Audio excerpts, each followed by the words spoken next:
Welcome to PureMatter Labs webinar. We have a great showing here today. We're really excited. This is Brian Kramer. I'm the president and CEO of PureMatter. I just want to do a quick check and make sure that everyone can hear me okay. Let's just see if we can get a quick response. If you guys wouldn't mind chatting in the window over on the right and letting me know if you can hear everything, then I'll get going. Great feedback. Thank you. And we should have Ted on the line as well. Ted, can I get a quick hello from you? You got it. I'm here, ready to go. There he is. There he is. Excited to be here. Awesome. We're excited to have you. All right, let's get started. We have Ted Rubin here, and that's just a pleasure and an honor to have him with us. One of the things I wanted to mention up front is why we set this webinar series up.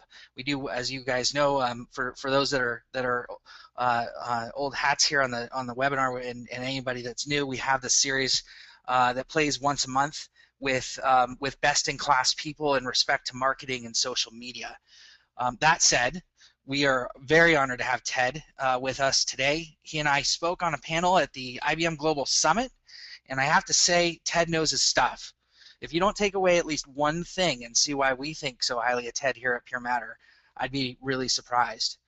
We're excited to have such a dynamic speaker and certainly a wealth of knowledge on this topic, a topic that's on everyone's minds, and I think at this point we all would like to figure out what that magic formula is and are working toward that. But in the meantime, we've got this transition happening in our economy and online that's certainly making some great strides, and I think with us gliding into 2013, this is great timing as well to talk to Ted about perhaps some of the things that he sees coming up. The social media world knows Ted for his enthusiastic, energetic, and undeniably personal connection. It's no surprise that Ted's the most followed CMO on Twitter. You can find him at Ted Rubin. In fact, PureMatter, all of our team here calls him at Ted Rubin. Why call him just Ted Rubin? Ted's the leading social marketing strategist. In 2009, he adopted the term return on relationship, #R on R. And it's a concept he believes, and so do we at PureMatter, we believe to be the cornerstone for building an engaged multi-million member database, which really speaks to how do you scale this. Many of whom are vocal advocates for a brand, your own brand or someone else's. Like the one that he built for Elf Cosmetics as their chief marketing officer. Ted's, and also in his spare time, he's written a book on return on relationship, which will be released soon. And as a matter of fact, we'll be doing a drawing after the webinar and letting 10 lucky attendees know that they've won and will receive a copy of Ted's book. So that'll be exciting. Currently, Ted is the chief marketing officer at Collective Bias, a content marketing company that drives retail sales through the coordinated creation of social media stories, working with companies like Starbucks, Nestle, and Elmer's, small little companies I'm sure you guys haven't heard of. Ted, you obviously come with a lot of experience in building offline and online, how to tie the two together, which is the most relevant thing I can think of right now in our marketing economy, and I believe it's where everything's heading personally. You've harnessed how to make this a reality where most are just starting out or figuring out what social media really can do for them. That said, I'm really excited to hear what you have to say, and I know everyone else is. Why don't we go ahead and just get started, and I'll pass the baton over to you. Well, thanks a lot, Brian. I'm really excited to be here. Some of you guys know me, some of you don't. Yes, I'm pretty simple to find online. It's at Ted Rubin, as Brian, actually it was Brian's wife, Courtney, that started calling me that. But it's also tedrubin.com, tedrubin@gmail, Ted Rubin on just about every other place you could find it, Pinterest, Instagram, et cetera, et cetera. You know, I've been really fortunate. I've been around this space since 1997 when I joined Seth Godin at his startup that was called Yoyodyne, which was the first online direct marketing company. And I had, you know, I could say the honor and the privilege, but more like I had the amazing opportunity to work directly with Seth. And At the time, I was still married. I was moving up to New York from Florida. I had the misfortune of living with my in-laws for a while my family was getting ready to relocate and sell the house. So I did everything I could to get out of the house before anybody woke up. Just imagine living with the Costanzas, if any of you can. So, I was out of the house early. I got to Yo-Yo 9 almost every morning by 6:30 a.m. And lucky for me, Seth is an early riser. So we were usually the only two there. And while he was eating his granola, which he had every morning, and he would just be talking. And although many of you who know me know I like to talk, I had the wisdom to shut up and listen. And I learned a lot. So I've really been around since this whole thing started. Many of you may remember back in the late 90s, they were calling this new media, this internet stuff. And what I like to say is it wasn't new media at all then. It was just old media put into new places. I really see this now, 2012 going into 2013, as the era of true new media, where there is a total democratization of content. Anybody can be an influencer. I mean, this is the age of influence, where anybody can build an audience, build relationships, affect change, and make a difference. And individuals can do it, and brands can do it, as long as they open their minds to it. So, that's a lot of what I like to talk about. Right now we're heading into the holidays, and I really appreciate you guys taking time, getting on this call right now. Most of the time we take a lot of things for granted. And during the holidays, I always try to take a step back and appreciate what and who I have in my life. So I'd like to tell you that I really appreciate all of you. I have one of my Twitter handles is just be nice, just underscore the letter B underscore nice, and I truly try to live that way. And I can tell you that I wasn't always like that. I mean, I've always been a nice guy, but I didn't always know how to take a step back, smile, be happy. And I think that a lot of us as brands and individuals, we have a lot to learn and to gain from that. That you don't always have to be the right one. You don't have to correct people. And that goes for brands. I see so many brands online, on Twitter, Facebook, and when somebody states something incorrectly, they always think they have to correct them instead of just stating their own philosophy or moving on. So, let's jump into this a little bit. Those of you who know me know that I consider relationships, I call it the new currency. And when I say that, a lot of people will jump up and say, well, hasn't relationships always been the currency? And the truth of the matter is, yeah, relationships have always been an important currency, but the way I see it is it's much more so now. Because of our ability to scale relationships digitally, our ability to interact with so many in such a quick period of time and 24/7.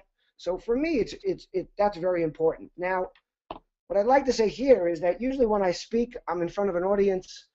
They can see me. So I want you to try to imagine me. I'm sitting here. I have my favorite hat on. Some of you might have seen some recent Instagram pictures. I am smiling, and I might even be skipping around the room a little bit if I got the opportunity. And I'm going to try to imagine you guys, because I always look to the audience for feedback, visual feedback, to know that people are hearing what I'm saying and absorbing it, and that I'm making an imprint on them. So I'm going to imagine some of you guys nodding your head, smiling at me, maybe even one or two winking at me in the audience. So let's move on and just talk about, what we're doing here. So do we have friends, fans, friends, followers? Is it an audience or is it an asset? Now, a lot of people look at it and call it an audience for a lot of years, and you'll even hear me use that word periodically, but I like to think of all of this as an asset. And it's a way of looking at things. So, and it's a way of perceiving people and valuing them. So when you look at people as an audience, all you do is look at them in an acquisition format.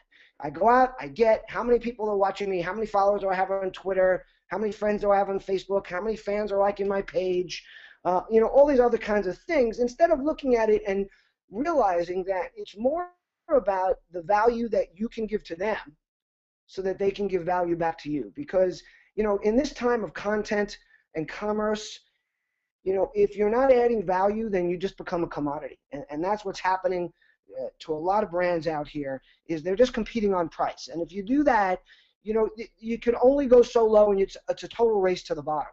So, again, a lot of you might be reading my stuff. You know that I'm very much against what's happened with companies like Groupon and Living Social and what they're doing to the market. Not only do they have a business model that's broken, completely and utterly broken, Um, but what they're doing is they're taking away value from everything we do. As long as everybody thinks that discounting is the only way to sell things, we're all going to compete in a no-win situation.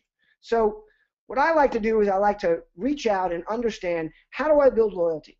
And we all know that relevance is so important. And relevance can change every day. You know, there was a time where we all, and it's still happening now, you build out campaigns 6, 8 months, 12 months in advance. You set your course way early, and then there's no way to change it, to guide it, to evolve it as it moves along. People that are using these platforms correctly, in my eyes now, they're continually evolving. Now, that's not to say that, I mean, I'm a huge proponent of TV advertising, of all forms of marketing to get the word out there. But when it comes to building relationships and making people understand who you are, what you do, what you stand for, there is nothing like these tools and these platforms that we have now. But remember that, you know, the platforms are not the relationship. So how do you build relationships? Relationships come from relevance. And how do you really develop relevance or understand when something is relevant? You listen. But much more important than just simply listening, you have to hear. And that's one of the biggest mistakes that we make as individuals and that we make as companies right now, is that we listen but we don't hear. I mean, ladies, right? How many of your husbands or your boyfriends or anybody else, you're talking to them, they're looking over your shoulder, they're checking the ESPN scores, they're nodding their head as if they're listening, but they're not. And that's happening in the workplace a lot too. I mean, and what's important is to not just listen to what's happening, but to hear. And hearing means understanding, making changes based on that, and then adjusting as you go along. So, you know, let's back up a little bit here. We get into the social space. I got really involved in this area when I joined a company called Elf Cosmetics back in 2008.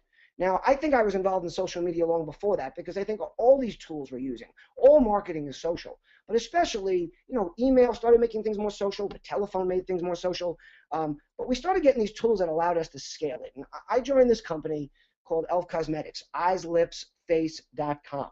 It's a cosmetics company, the premise of which was to sell dollar cosmetics, affordable, quality cosmetics. And I joined them in 2008 when all these platforms, Twitter, Facebook, were starting to scale and become of some value. And people were a little bit nervous about them. And I had a lot of advantages. And this is important because it gives you a little bit of background on how I came to think the way I do, and how I learned and experimented with what I'm using now. So I was at this company, Elf Cosmetics, and I had some major things going for me. One of which was I was selling a product to women. Now, those of you that don't realize this yet, there is no social media without women. It ceases to exist. Okay? Men do not communicate this way. Men talk at each other. We wait for the guy to finish talking so that we can say what we want to say. We're thinking about what we're going to say next while he's talking to us. Women share, women listen, women evolve their opinion and their decisions based on the people that they're listening to, their friends, their coworkers, etc. So I'm at this place and I'm selling a product to women. Number two is I'm selling cosmetics. And for all you ladies out there, everybody can nod their heads. Women love cosmetics. I mean, yes, I'm generalizing, but in marketing especially, generalizations are very important. And women love cosmetics. They play with cosmetics. What I learned very shortly after I joined ELF is when you send a box of cosmetics to a woman, no matter her age or her income level, invariably, the email you get the next morning is, I was up all night playing with my new stuff. Right, ladies? You guys play with cosmetics, and you share, and you want to show what you look like and different things. So that was number two. Number three is I was at a family-owned business that did not like to spend money. They had no marketing budget when I joined them. It was a really cool place to be. You might say, why would a guy become a CMO of a company with no marketing budget? Well, because for me, it was a challenge. It was fun. I mean, anybody can take $100 million and buy media with it. But how do you create a brand? How do you spread the news? How do you build a marketing base with no money? Well, you get creative. So I was fortunate that when I joined them, they had 600,000 women on their email marketing list. By the time I left, we had grown that to over 2.4 million. We used that to co-promote with a lot of big brands like Kodak, like Virgin Mobile, like Disney. And we made a huge move in social media. Why? Because this company was built on word of mouth marketing. I had owners that didn't want to spend money. And as long as, granted, it does cost money to do social, but you're not buying media. And that's a really big expense that you're able to move off the budget table. So that's a number 3 thing. And then number 4, I was also at a family-owned business that had no legal department. So back in 2008, 2009, when the likes of Sephora and Estee Lauder and L'Oreal were all being held back by their legal teams about what they could say and they couldn't say, I was able to do anything I wanted. So, I was a member of the CMO club. I would hang out with guys like Jeffrey Hazlett, who at the time was the CMO of Kodak, and Barry Judge, who at the time was the CMO of Best Buy. And we'd come up with great ideas, and it would then become like, well, why don't you try it? Because I could do anything I wanted. So here's a little bit of background. I was at a company that allowed me to try things. I experimented every day. There's nothing that I talk about now that I haven't either done myself or done for a brand. So let's talk about what that means and how you connect with people. So we have these amazing platforms, and it's easy to reach out. And what I see happening is people are using these tools very often in the wrong way, just to connect with as many people as they possibly can. So you get out there, you connect with thousands, but you don't interact with them. And that's not going to work. It's the way that we're trained to market. And it's also a pushback we get because people say, well, really, how can you build relationships with people at scale? How can you go out and really talk to that many people and make an effort? And, what I started seeing happening is I started seeing the word friend getting devalued, right? I mean, let's think about this. Facebook now owns the word friend. When you say the word friend, you think of Facebook. And this first came to my attention. I'm a dad of divorced. I'm a divorced dad of teenage girls. We're not going to go there now because that could be a whole presentation unto itself. But I was watching my daughters, and I would pay a lot of close attention when they were with me because I'm not with them that much. And they'd be on their computers, they're talking to different people, and I'd say things to them about, how many friends they have or what they do, and they'd say, well, Dad, we got tons of friends. I'm like, well, how come you're not hanging out with them? They're like, well, I got all these friends on Facebook. And they point and show me they had 600 friends. And I randomly would go to one or another and say, well, who's this? They wouldn't know their name. They'd know nothing about them. And as scary as that might be to a parent, which, by the way, I don't look at that in a scary way like, oh, my God, who they might be connecting with.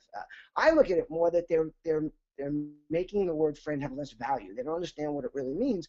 And the scarier thing is that I see a lot of you guys doing the same thing.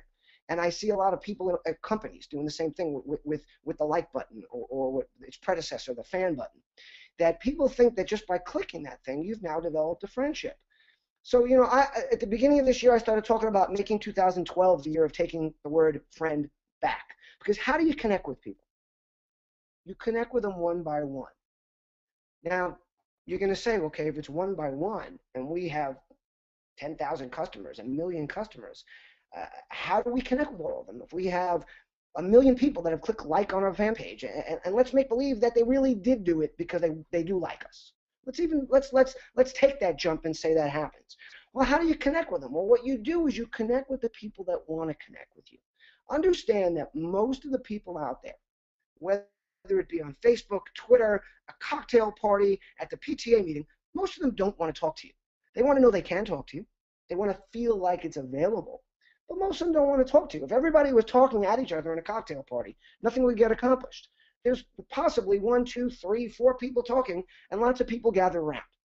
So understand that very often when you communicate with the few, the many are participating vicariously in 2 different ways. Number 1, they're watching, they're lurking. So, when people tell you to unfollow people on Twitter who haven't been active in 90 days, I think that's the most ridiculous thing in the world. Now, let me make something clear. I don't consider myself a guru or an expert. I'm just a guy with opinions who's not afraid to voice them and try to execute all the things that I preach. So what you do is the people that are lurking, the people that aren't participating are the ones that are searching, are the ones that are listening, are the ones that are reading what you're writing. And they're participating en masse, without even communicating directly with you. Now here comes the next step. They're also seeing you talk to somebody, and in many ways they're feeling like they're communicating with you as well. Because if you have a back and forth conversation on Twitter, on Facebook, or on any other social platform, other people are watching that conversation.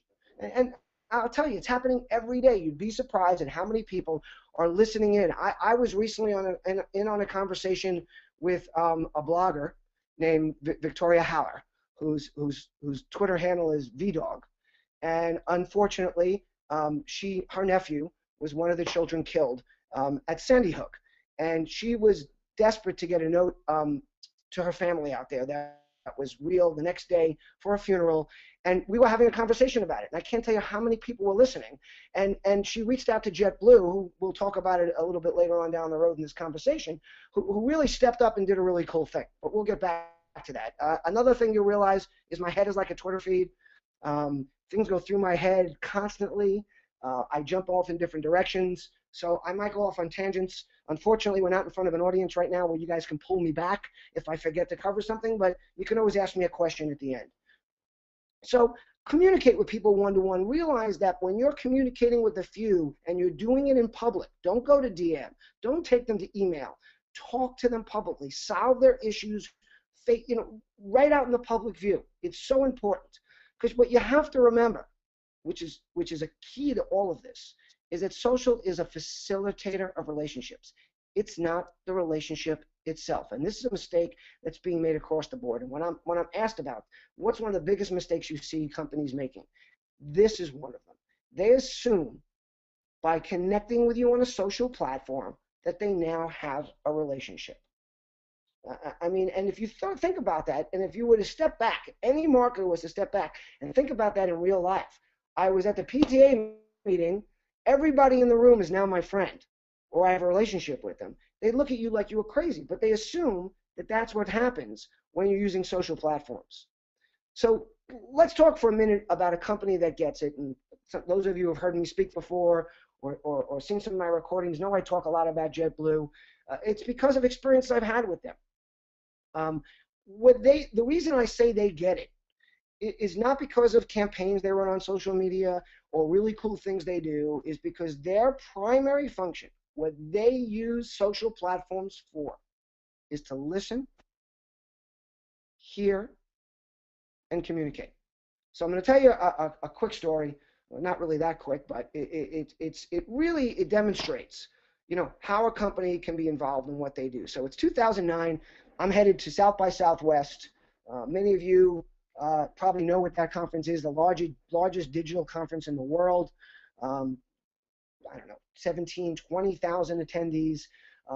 Back in 2008 and 2009, JetBlue was having some problems. I might be getting the exact dates wrong, but they had a lot of flights that were getting stuck on the runway for a long period of time. And when I say a lot, it was probably a handful, but that qualifies a lot when it hits the media and people are talking about it. And JetBlue was doing everything they could to fix that problem and fix their image. And what you'll notice is, now in 2012, JetBlue is probably starting to do some advertising you might see, but all in all, they do very little traditional advertising. You're not going to see JetBlue commercials. There's very few magazine ads. They don't have banners hanging in too many places.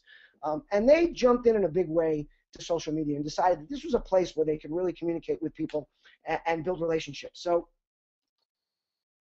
I'm on a flight heading to Austin, Texas. And we are one of those flights. It was actually a tail end of this problem happening, and we were on the runway for about 3 hours and no answers, not knowing what's happening. And finally I got fed up. I whip out my laptop, I open up a hotspot, and I tweet out the way I normally do to brands, especially to a brand that I actually do like and I've had great experiences with. And JetBlue, love you guys, but what the H is going on today? And I got to tell you that within 30 to 60 seconds, I had a response. And how did it start? It started exactly the way you'd expect it, with a canned response that anybody on their team could have answered. It said, "Sorry to hear you're having a problem. We're doing everything we can to fix it. I'm sure everything will be fine soon." But being who I am and the position I was in, sitting on a plane, aggravated as a traveler, and being a social media person, I pushed it a lot farther. And I said, well, that's really not good enough. That's the same thing we're hearing from our flight attendants. That's not why I'm here. What's going on? I want information. And after a back and forth of 3 or 4 tweets, they started giving me information. They started explaining to me why my flight was delayed. Apparently, the luggage for the New Orleans flight was on our plane, and the luggage for our flight was on New Orleans. Now, I didn't waste my time asking how that happened because I didn't care.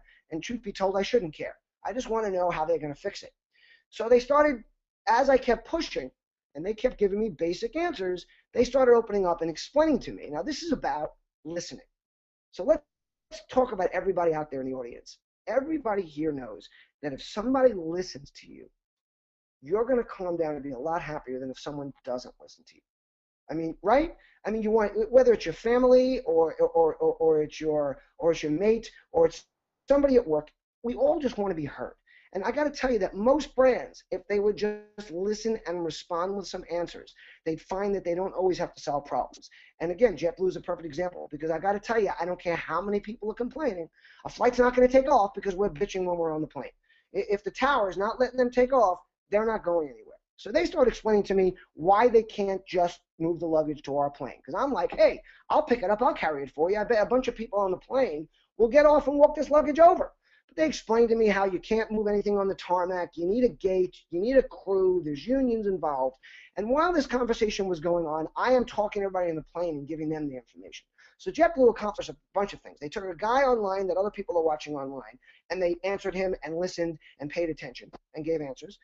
They made me into a hero, because everyone in the plane is coming to me now for information, including the flight attendants.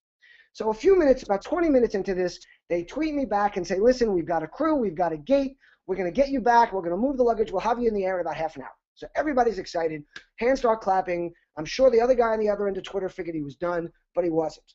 So I tweeted back and said, well, that's great, but you know, we're really delayed. We're not getting until after midnight now. We all missed our parties. How about free drinks for everybody? So I start out with the standard answer, you know, FAA regulations, blah, blah, blah. I basically tweet back, blah, blah, blah. I don't care about that. We want to have a party. Let's have some fun. After a few tweets back and forth, they offer me free movies as soon as we take off, which now is standard policy on delays. I said, great. The plane cheered. We took off. As all of you know, and maybe you're as disappointed about it as I am, JetBlue doesn't have Wi-Fi yet. And this was 2009, so it's now almost 2013. Still no Wi-Fi. So we take off, and as soon as I land, being the social guy I am, I take out my phone and I tweet out, kudos to @JetBlue. You couldn't solve my problem, but you engaged me. Story's not over. 2 months later, I'm on a panel at the CMO Club Summit, Chief Marketing Officers, with Chief Marketing Officers from Fortune 500 companies down to small startups. And I'm on a panel with Morgan Johnson, the Director of Communications for JetBlue, Jamie Punishill, who at the time was running social for Citibank, Jeffrey Roars from Exact Target is moderating, and the concept of the panel is, you know, companies like myself, like Elf Cosmetics, where I was at the time, that are selling an aspirational fun product, and companies like Citibank and JetBlue that are getting nothing but complaints online. Now, I never met Morgan. I didn't walk up and tell him who I was and that I was this guy bugging them, you know, bothering their company on Twitter. We're about 10 minutes into the panel. Morgan makes a comment about how they try to answer every tweet and engage people. And I look at him and I said, you know, I've got to give you kudos. And you know, Morgan starts shaking his finger at my face, and he's nodding his head. He's going, oh my God, you're that guy. You're at Ted Rubin. And he looks on. I'm like, yeah, that's me. Look up at the screen behind us.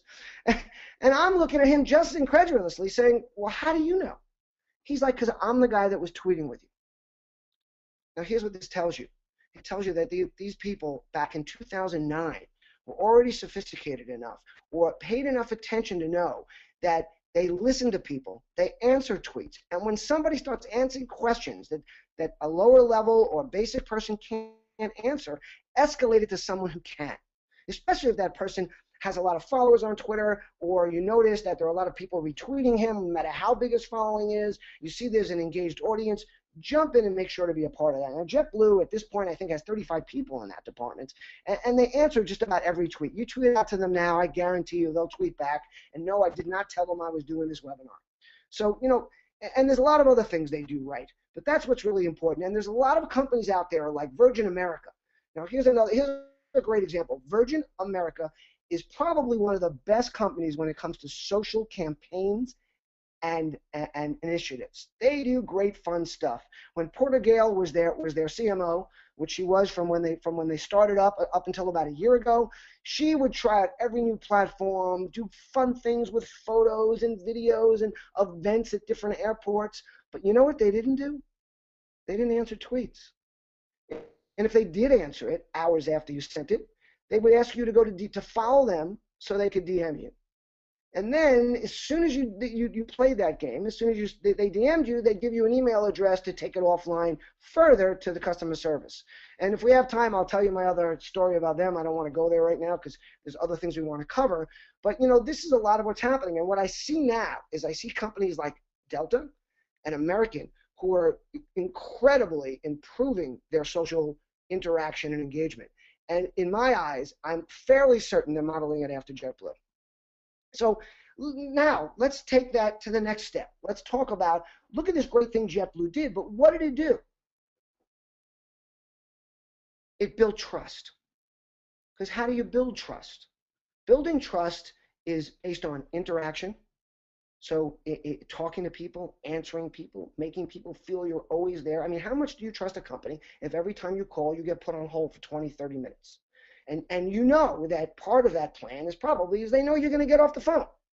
And you're not going to have to. When I worked at 800 Flowers back in 1990, okay, I'm dating myself here. And by the way, I was not young when I worked there.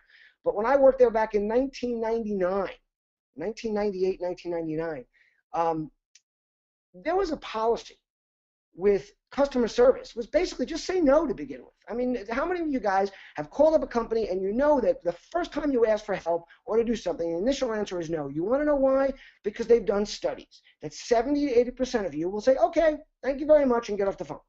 Now they only have 20 to 30% to deal with. But what they're not taking into consideration is you didn't get off the phone happy and say, okay, I didn't get what I wanted, or okay, they didn't fix something that should have been fixed. They're not taking into consideration who you're talking to, what you're doing.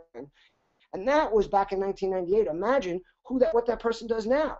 Now, some of them might just talk to their friends because that's social too, but a lot of them are going to talk about it online. And it goes towards what I tell companies all the time, that if you don't have your own social presence, you do have a social presence. You're just not a part of it. So we got to interact with people. You've got to have consistency, because consistency makes people trust you. And being true to your word and authentic is really the final stage in all that, because if you interact with people and you're consistent with people, but you don't follow up on what you say you're going to do, you're not authentic, you're not genuine, it's not going to have the results that you're looking to have. I mean, what I try to look at is there's two things I talk about. It's about being real. And too many companies out there, I would even say individuals, we all want to be perfect. We want to have the perfect strategy. We want to know exactly what we need to do. What I like to say is that real trumps perfect every time, because real is based on trust. And more importantly, what real does for you is it allows you to go out and do it without thinking about it. When you try to get perfect, first of all, none of us are perfect. So how authentic is perfect? Also, when you try to be perfect, it takes you way too long to get to the game. So let's go over a couple of things that we've been talking about on how do you build relationships. So first of all, you listen. Listening is really important. But the next step beyond hearing is making it about them. Look at a company like Nordstrom's. When you walk into a Nordstrom's, you're made to feel that they are there for you. When they bring out your bag from behind the counter to hand you your stuff. If you ask them for something in another department and you're a little bit not sure about where to go, they don't just say walk up the stairs, go to the next flight, take the escalator. They bring you up there. They're even allowed to sell something from a different department or to walk you through if there's nobody there to help you when they bring you up. That's about making it about you. So, and then when was the last time you walked into an establishment where they said, how can I serve you?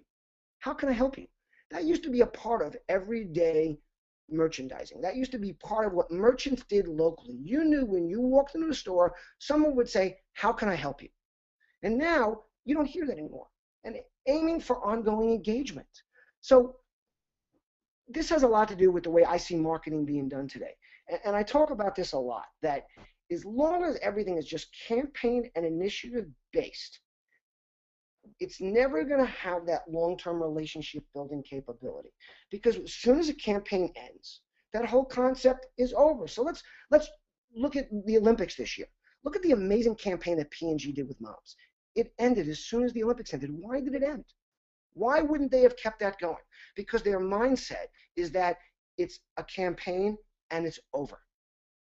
If you aim for ongoing engagement, if you think about and strategize how you're going to move from one thing to the next. If you wrap around those relationships and don't just say, well, we're done with that. I mean, and I'm gathering there's probably a bunch of bloggers on this call. How many times have you worked with brands or with agencies, and the minute the campaign is done, very often before it's done, the minute they pass along to you what they need you to do in order to earn whatever it is they're giving you, they don't even pick up the phone or answer your emails. I mean, think about how ridiculous that is. And if they're doing that with you, an influencer, someone they're paying or someone that they're compensating or giving value to in some way to do something for them, imagine how they're treating their customers. And know the people in your audience. Don't assume your social audience is the same as every other one that you have. So I can tell you that there are a lot of brands out there that absolutely know their retail consumer, absolutely know their digital consumer, but very few of them really know their social consumer and what's important to them. So, feel free to ask questions. You can talk all you want. You can communicate on these platforms. Don't just say, what's your favorite color? What soup would you eat if it's cold out? These are the inane questions that a lot of brands are asking instead of asking the ones that they're afraid to ask, that engage the people and make them feel like somebody's really listening. So I like to say that think about reputation, not ranking. Because when you think of ranking, all it is wins versus losses. Reputation is the way people talk about you. Now, here's one of my jumping around. There's a slide probably coming up later, but it's something that really relates to here. Maybe I should move it in my deck. I don't know. But what I like to say is that a brand is what you do. A reputation is what people remember. Think about that. You can talk all day long about what you sell or what it's about, but it's what people repeat about what they remember that you're really built on, not what you're just pushing out there. Think connection, not network. So that goes to the whole friend and connecting to people one-on-one. You can build a network. You can have tons of people, but if they're not connected. So one of the examples I use for this is a little self-serving. It's about collective bias. So we have a community called Social Fabric, and we're very careful to call it a community, not a network. There are a lot of blogger networks out there. And most of the way those work is the way a network works. Somebody wants to advertise. Well, you can get this demographic. You can pick this target. Somebody wants to reach out. You can push out information. But what does a community do? A community supports each other. A community talks to each other. A community shares. So to me, that's what connection is about. And then it's about loyalty, not celebrity. So, you can be a brand that people say, oh my God, it's really cool, but are you buying from it over and over and over again? That's what loyalty is about. When someone asks me a direct question, and a very open-ended question, not what is the ROI of this particular action, but what is the ROI of social media, I like to answer, what's the ROI of trust? And what's the ROI of loyalty?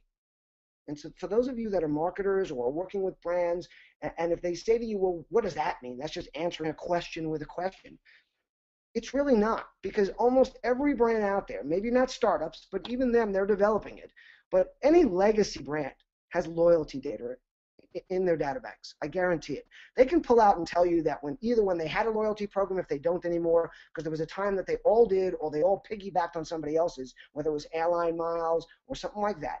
They can tell you that the people who were signed up for those programs, and most even startups can tell you that today, the people that become their members, that they have a larger average order value, the lifetime value of the customer is longer, and that the amount of purchases per year, the frequency of purchase is also increased.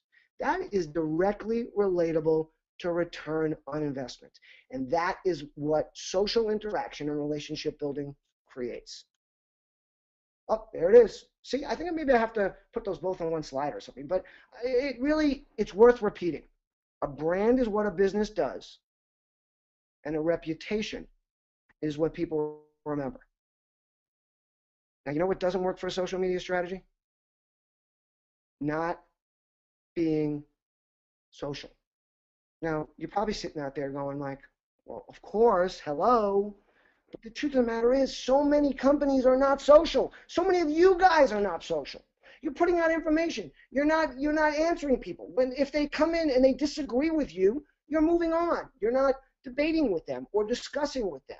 I mean, again, right now there's a big discussion going on in this country, and of course there's the fiscal cliff, and that's one of them. But obviously, more on top of our mind right now is this whole thing about gun control and mental health and the availability of mental health care.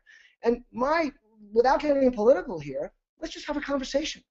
You know, there are people out there shouting and getting angry and not listening and not hearing. And my first answer always is, don't call me an idiot. And yes, some people have, and I've gotten those tweets recently. I say, you want to call me an idiot? That's really not accomplishing much. Tell me why I'm an idiot. What is it that I'm saying that doesn't make sense? And this goes towards brands and everything else they're doing. Be social. Talk to people. Hear them. Communicate with them. Let them criticize you. Oh my God, I love critics. Any brand that is afraid of critics and is afraid of putting out there what critics are saying doesn't understand, number one, what's happening in this country as far as marketing goes in the world, how they don't own their brand anymore, how they're now sharing their brand, and that consumers all have a say in what the brand is. And they're just not understanding that a critic is voicing something that probably dozens or hundreds of other people feel the same way.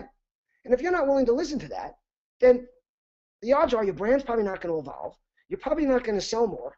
And you're certainly not going to be able to build relationships the way other companies are doing who are doing that. Now, you might say most aren't doing it. Great. Then be the one that does. I love critics. First of all, it makes everything look authentic when there's people out there, because not everybody's going to love you. I know that if I turn a critic around, you know what I have? I don't just have an advocate. I have a dynamic advocate. I have an advocate that will go out there and tell everybody that we fixed their problem and how much they love us. And I can tell you from experience with brands that I work with, and particularly e.l.f. Cosmetics, how this happened every day. So here's a message to businesses. You know, you got to change your framework, and you'll change your future. You have to start thinking differently. We only have a few more minutes, so I'm not going to be able to take the hours it might take to tell you how I think they should. Although I write a lot about this, and there's a lot of very smart people out there who are talking about these things and trying to figure them out every day. And I urge you to not just read them, but participate in the conversation. Now, just a few more things I'd like to cover is that for me, I listen for moments, and I make it personal. And some of this I learned as being a divorced dad. And for those of you that know me or have researched me a lot, you might know I went through a lot of trials and tribulations and heartache keeping my daughters in my life. And I was one of those dads that would not back away, that would not stop seeing them. I did everything I could, and I accomplished it. But what I needed to do was I really needed to figure out how to relate to them now that they're teenagers, and that we went through this, and that our relationship was stressed. And what it's done for me is it's made me learn to listen for the moments, to wait until they're open and ready to listen to me. So think about that. I liken a lot of things to kids and teenagers. Kids in general, you know, are very much like consumers. We're parents and we know best, and we want to teach them. We don't want them to make mistakes, and we're yelling at them, and they're just going, yeah, yeah, yeah. They're putting. How many of you guys have seen The Hand? I mean, if you have girls, you know, my 17-year-old's at what I call the angry 17-year-old girl stage. You know, doesn't like anything. I'm sure a lot of you were either at that stage at one time or have someone that is. And what I've done is I've learned to listen for when she opens up her heart or her mind to me. And it does happen periodically. It can be for something as simple as she needs me to drive her somewhere. It can be that there's something on her mind and she's let her defenses down. And I've learned to shut up and listen. And as brands, we do the same thing. We're all shouting at consumers to listen to us. Buy our shit, buy our shit. But wait for when that consumer really needs something, when they need information, when they need a guide, when they need some good customer service. That's your moment. So remember, social media drives engagement. Engagement drives loyalty. And loyalty correlates directly to increased sales. And this is how ROR, hashtag R on R, equals ROI. Now, a secret to innovation, and something that we all forget, and something that we have to cover, although we might be running out of time, Brian, I'm going to keep going for a little while here, is we've got to start thinking again like children. We beat the creativity out of our kids. It was beaten out of us, and it continues to be beaten out of us in companies. Think about how we do it to our kids. Be quiet, talk in an inside voice, sit still, don't do that. Turn the TV down, don't play. You know, you're making too much noise. We need to let children do what they do. Have you ever walked into a room and watched kids playing with blocks? and quietly, so they don't even know you're there. And you'll hear one of them say, hey, why don't we try it this way? Why don't we try it that way? And the other kid goes, yeah, let's do that. Let's see if that works. Or how many of you guys dug in the sand to China at one time? You wouldn't even think about doing that now. Okay, that's an example, but that's when we think creatively. And we do it in meetings. We're in brainstorming meetings, and you're afraid to raise your hand because you're afraid of what the person next to you will say. Well, we've got to start having a revolution in our companies. We've got to start standing up to everybody in the room and saying, we want to hear your ideas. We want to hear your opinions. We've got to start telling our bosses that we want to daydream, that we want to be able to think like kids again. We want to be able to say things without having to worry that people are going to criticize us. If you're only focused on the money, you risk completely overlooking the people. It really is very simple. Just be nice. Make people feel valued. It'll go a long way. And if you want to be more social, you need to have a social organization. And if you can't empower your employees as brand advocates or evangelists, you're not going to be able to empower people. There's so many companies out there that don't even let their people on social while they're at work. Hello? How many people have iPhones? What do they think they're doing under the desk? Why are more people taking smoking breaks now than ever before? I guarantee you we don't have more smokers. It's a social platform break. I mean, this is absolutely insane that people are not allowed to go on these things because companies are worried about what they're saying. Turn it around and make these people into your advocates. Let them speak for you. We can talk about that more another time because, like I said, we're running out of time. Or if you want to ask a question on how to do that, I'm happy to jump in. I've got a great story about Adobe and how they do that. So let's just go back to something we talked about and thinking beyond the campaign. I've mentioned this before. When someone asks me, what's the ROI of social, I like to talk about trust and loyalty. But more importantly, if you want to really add social media value, it can't be about campaigns. Then all you're doing, and I'm not saying they're not valuable, there's a lot of great ones, but all you're doing is making it another tool in the marketing toolkit instead of thinking about how to be a social business. Let's remember, awareness equal revenues, differentiators equal margins, authenticity equal loyalty, all measurable and equal increased sales and profits. This is just something last I wanted to share with you. It's a infographic that was made for me about return on relationship. I'll leave it on the screen while Brian goes to some questions. That's great. Oh, fantastic. And Ted, I can definitely see how we can turn this into a webinar series unto itself. Thank you so much. That was great stuff, and we got a lot of great feedback during the webinar. We've got some questions that could keep us busy for another webinar as well. So I'm going to try and answer them in the order that they came in, and we'll take it as it goes. And then Ted, maybe we can follow up with some of the questions that weren't able to be answered and see if we can get those questions back to some people. Sound good? Sounds great. All right, let's start with the most pressing question. I think this was the most asked question today. I don't think it's going to be a surprise to you. This came from let's see, a number of people, a list of people actually. They want to know which pair of socks Ted is wearing today. Can you explain what's going on with that question? Okay, well, I was really hoping we wouldn't go there because I am sitting in my living room. I'm in jeans, a t-shirt. And truth be told, I'm wearing loafers and no socks. Well, as I understand it, you're known for your socks and with all the colored socks that you've got going on and pictures that you share, and can understand why. Well, why I am. There. My birthday is next week. I am going out for a birthday dinner with one of my oldest friends who I met in sleepaway camp when I was 11. Oh wow! And I will push out a photo of the socks I wear tonight. Oh great! We're all looking forward to that. Awesome. Well, let's dive into some questions here. We've got Cyrus in the Netherlands. He's in the looks like I think he's in the pharmaceutical industry. He says that his experience is limited, which shows why shows that his interaction is ignored, or he's curious why maybe some of his interaction is lost in the noise. How can he get over that hump of getting lost in the noise? Well, what I try to tell people to do is if I was him, I'll tell you what I would do. I would start subscribing to certain newsletters, the ones that are most popular in the space where he's looking to get his voice heard. So let's just talk about it. Could be a marketing pilgrim if it was the social space, or media post, or some of those. And then I would, whenever there's an article about a topic that is relevant to what he's trying to become known for or get heard in, I'd be commenting on those posts. Now, most of those newsletters, at least the ones that I comment on, not only do you get to comment there and people see it, but it automatically, if you click the right box, of course, publishes your comment to Facebook, to Twitter, to other places, and then people start seeing that you're making yourself relevant to important conversations. Also, now again, it depends on what your knowledge base is.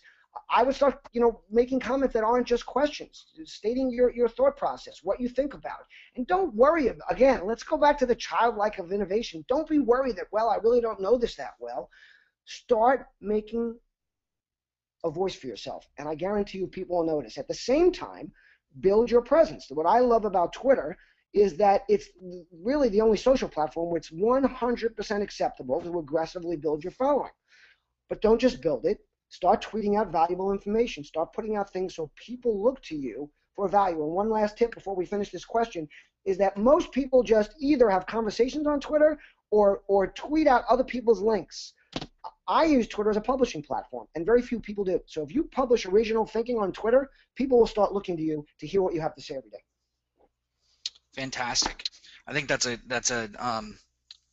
really good response in trying to take part and take an active role in the area that you're most interested in, or trying to become more familiar with, and I find that works for me as well. I wanted to ask you this great question here from Karen about how does a global brand scale social marketing? Okay. Now, there's probably a lot of pieces to that question. I think that's a pretty open-ended question. How does a global brand scale social marketing? Well, let's talk about some basics. First of all, are we talking about scale? Is in how do you start that conversation in all the different global countries that you're in, or is that question related to how do we scale because we have so many different people buying from us? So how do we relate to all of them? And I'll address the two separately. I mean, one of them is that if it was me, I'd make a global identity. That's the company overall. And then I'd start looking at, again, depending on how big it is, I'd start there because that's easy. You don't have to make decisions. You talk about the global brand. It's one total, let's say it's Microsoft. It's in general about Microsoft. And then you start bringing it down, and you start bringing it down into business units and into nationalities, and figure out which ones cross over. And then always remember that your audience won't necessarily stay in the area you expect them to, because there are no boundaries on social when it goes to that. Someone from the Netherlands can be on our webinar here in the States, where most of the conversation might have to do with brands, that are here and domestic. So, what I would do is jump in. I'd start the conversation, and I would start talking about the top line values of the company. Fantastic. Yeah, and I can see how that could evolve and become its I own. mean, I think that's a webinar unto itself. Right, I was just going to say that there's a lot there, and maybe that's something that we can address and take on as a topic. Here's something a little more focused for you. Forgive me if I'm saying your name wrong, but Hubert, he'd like to know what happens when executive level vision for social media is not aligned with what lower level employees believe it to be, particularly in a situation where the employees are more engaged with tech than their superiors. I'm sorry, can you just repeat that? Sure. Let's see if can you hear me okay, Ted? Yes. Okay. Hubert wants to know what happens when executive level vision for social media is not aligned with what lower level employees believe it to be, particularly in a situation where the employees are more engaged with tech than their superiors. That is a great question, Hubert, and it's something that I face very often, being the C-level older guy being told by younger people, especially technology people, that what I'm doing is inappropriate or wrong. And I think what's really important is that there has to be somewhat a meeting of the minds. But what I find is, first of all, let's decide who the demographic is that we're selling to.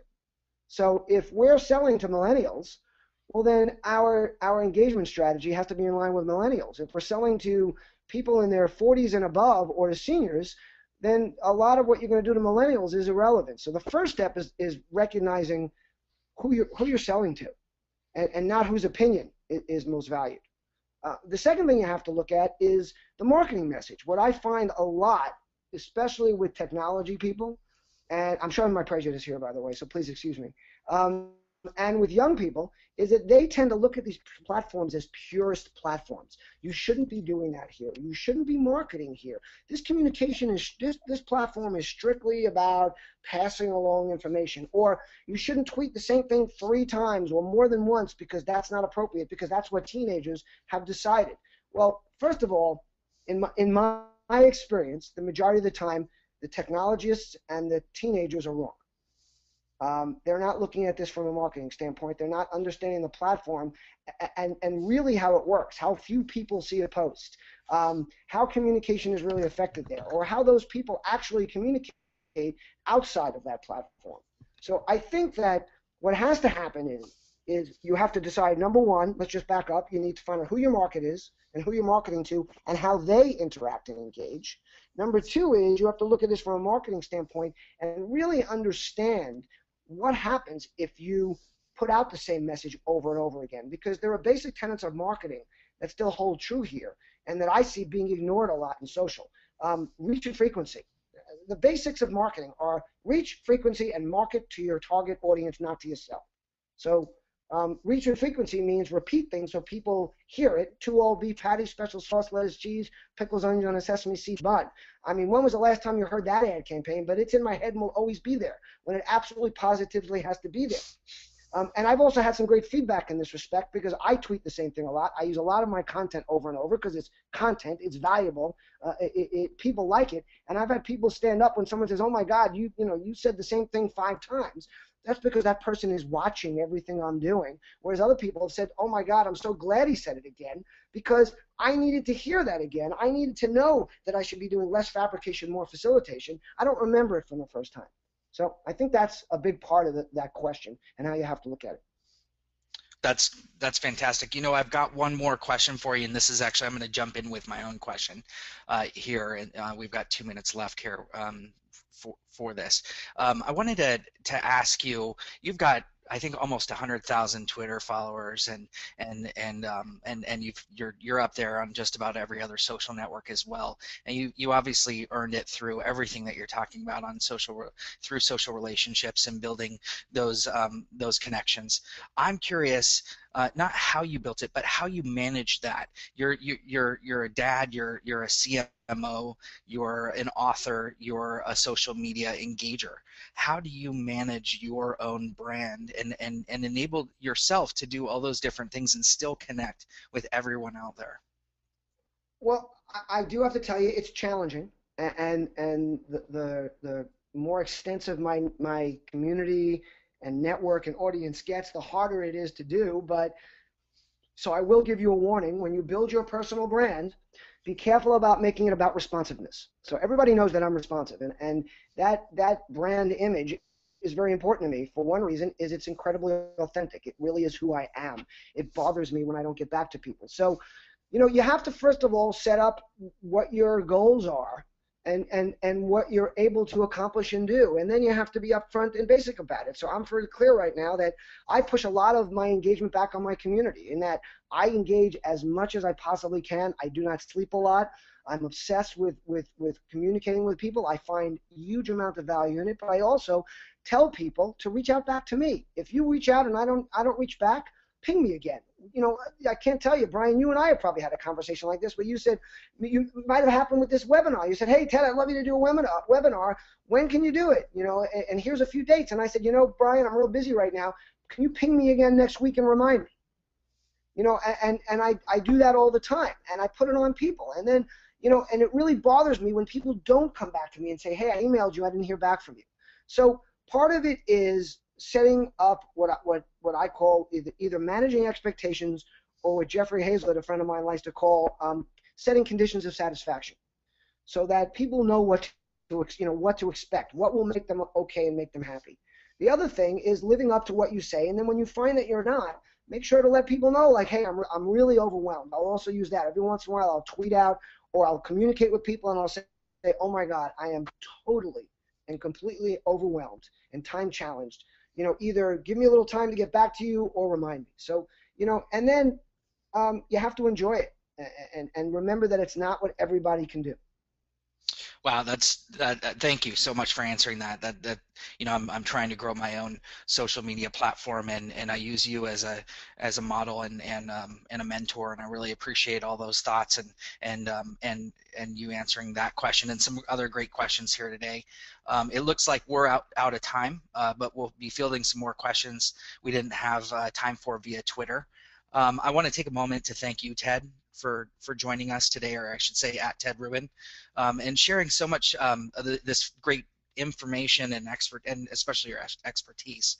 I'd like to also thank you, all of our attendees, for joining us and asking some of the tough questions that got us thinking, and I'm sure we'll spawn off a couple other webinars that really helps us to shape the content that we're going to be presenting in the upcoming months. We can all take something away, I think, from today's presentation. I know I did.